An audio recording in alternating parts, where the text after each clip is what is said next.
آج کچھ لوگ سوال کرتے ہیں کہ مکۃ المکرمہ افضل ہے یا مدینۃ المنورہ افضل ہے۔ ناظرین، علماء میں اختلاف پایا جاتا ہے۔ کچھ کہتے ہیں مکۃ المکرمہ افضل ہے اور کچھ کہتے ہیں کہ مدینۃ المنورہ افضل ہے، لیکن جو یہ کہتے ہیں کہ مکۃ المکرمہ افضل ہے وہ مدینے کی عظمتوں کا انکار نہیں کرتے، اور جو کہتے ہیں مدینۃ المنورہ افضل ہے وہ مکۃ المکرمہ کی عظمتوں کا انکار نہیں کرتے۔ لیکن اسی اختلاف بھری دنیا میں جب یہ سوال شاہ عبدالحق محدث دہلوی سے پوچھا گیا تو انہوں نے اتنا پیارا جواب دیا، کہتے ہیں کہ جب تک حضور مکۃ المکرمہ میں رہے مکۃ المکرمہ افضل ہے، اور جب تک مدینۃ المنورہ میں رہیں گے مدینۃ المنورہ افضل ہے، اور جب جنت میں چلے جائیں گے تو جنت افضل ہے۔ ناظرین، میرے امام نے کہا تھا کہ طیبہ نہ صحیح افضل، مکہ ہے بڑا زاہد،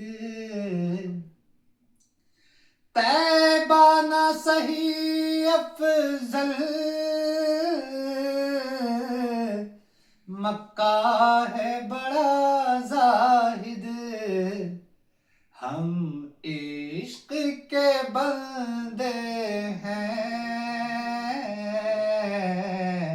کیوں بات بڑھائی ہے۔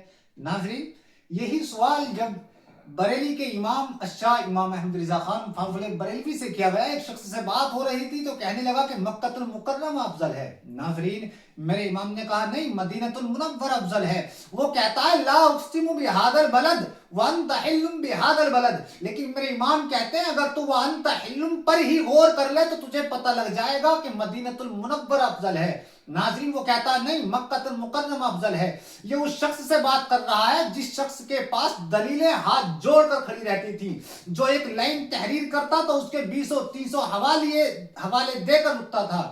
ناظرین، لیکن جب میرے امام نے دیکھ لیا یہ دلیلوں کی بات نہیں ماننے والا تو میرے امام کہتے ہیں سن، میرا عقیدہ یہ ہے کہ حاجیو آؤ شہنشاہ کا روزہ دیکھو، کعبہ تو دیکھ چکے، کعبے کا بھی کعبہ دیکھو۔